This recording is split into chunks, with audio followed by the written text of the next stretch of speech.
लूका 7 chapter में से आज हम 36 आयत से लेकर 8वें बाब की 3 आयत तक हमारा जो है वो रीडिंग है। इस मैसेज को शुरू करने से पहले हम देखेंगे यीशु की पर्सनालिटी क्या है। यीशु मसीह की पर्सनालिटी बड़ी खूबसूरत पर्सनालिटी है, और जब हम पूरी अंजील पढ़ते हैं तो मैं देखती हूँ यीशु डिनर को इग्नोर नहीं कर सकता और सिनर को इग्नोर नहीं कर सकता, राइट? उसकी ग्रेस, उसका फजल ऐसा है कि जब हम देखते हैं काना गलील की शादी में यीशु इनवाइटेड है, ठीक है, जकई ने उसको अपने घर बनाया, जो टैक्स कलेक्टर था, छोटे कद का था, वहीं पे भी यीशु डिनर करने चले गए। यीशु को जो बुलाता है डिनर पे, यीशु उसको रिफ्यूज नहीं करते, एंड देन ही डजंट, वो जो सिनर के आंसू है ना, वो भी रिफ्यूज नहीं करते।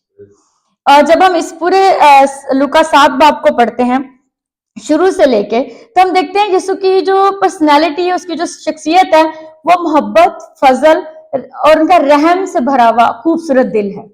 हम अक्सर भाई गीत गाया करते हैं, कितना ही दिलरुबा है यीशु का पाक दिल, इतना ही वो मोहब्बत और प्यार से भरा हुआ यीशु का दिल है, जिससे वो मौजज़ात भी वो कर रहे हैं, और उनकी जो नजात हिंदा होने की पर्सनालिटी है ना, चैप्टर 7 लूका में, वो हमें नजर आती है। ये जो चैप्टर है, ये शुरू ही खुदा उनकी मेहरबानी से होता है। वो एक बेवा को देखते हैं, उसका बेटा मर गया है, सो वो दुख उठाने वालों की हमदर्दी में खुदा उनका दिल बहुत है, कंपैशनेट है, और वो उस बेवा के आंसू देख के इतना तरस खाते हैं कि वो उनके बेटे को जिंदा करते हैं। फिर खुदावंद आजिज लोगों को कभी इग्नोर नहीं करता, जो आजिजी के साथ उसके पास जाते हैं, खुदावंद उनको इग्नोर नहीं करता, उन पे फजल करता है।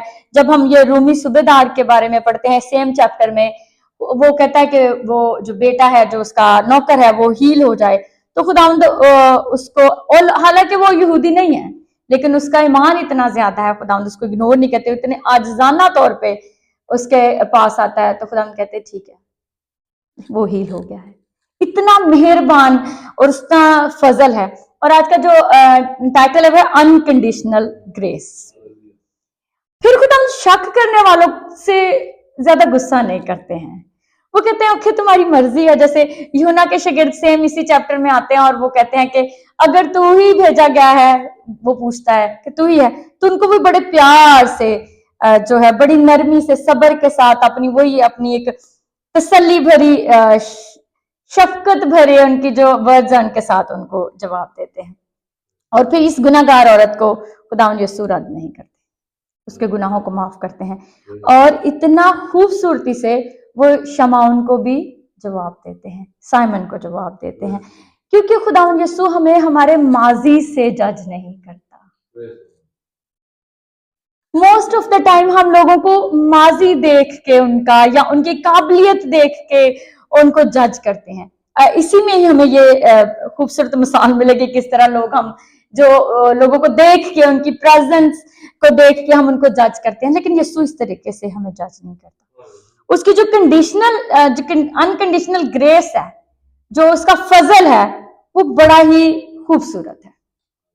और जब हम यीशु की पर्सनालिटी को देखते हैं तो खुदावंद शहर शहर जाता है, गांव गांव जाता है, मनादी करता है, और उसकी पर्सनालिटी में एक और बड़ी खासियत है, खुदावंद यीशु बड़ा धड़ल्ले से काम करता है। वो जिस शहर में जाता है, उसके सिनेगॉग में चला जाता है, उसको किसी की इजाजत की जरूरत नहीं, वो वहां से कलाम उठाता है, उसको पढ़ता है, और फिर वहां पे मुनादी करता है। और हम ये भी देखते हैं कि वहां पे किसी को इजाजत नहीं कि वो यीशु को हाथ से पकड़ के बाहर निकाले। इसमें भी यीशु विजिटर स्पीकर है इस सिनेगॉग में, और साइमन मेरे ख्याल शमौन काफी इंप्रेस हो गया होगा यीशु की सारी बातें सुन के, और उसने कहा होगा कि ओ मैं तो फरीसी हूँ, तो ये तो विजिटर स्पीकर है, क्यों ना मैं इसको अपने घर पे दावत दूं और इसको खाना खिलाऊं। और जब शमौन खुदा यीशु को दावत देता है, तो वो शमौन के घर जाता है खाना खाने के लिए। ये भी ग्रेस है, ये फजल है उसकी। तभी तो वो कहता है कि शमौन को, जब वो आगे उससे दलील पेश करता है, तो शमौन को आगे उसी की दलील का जवाब भी देता है।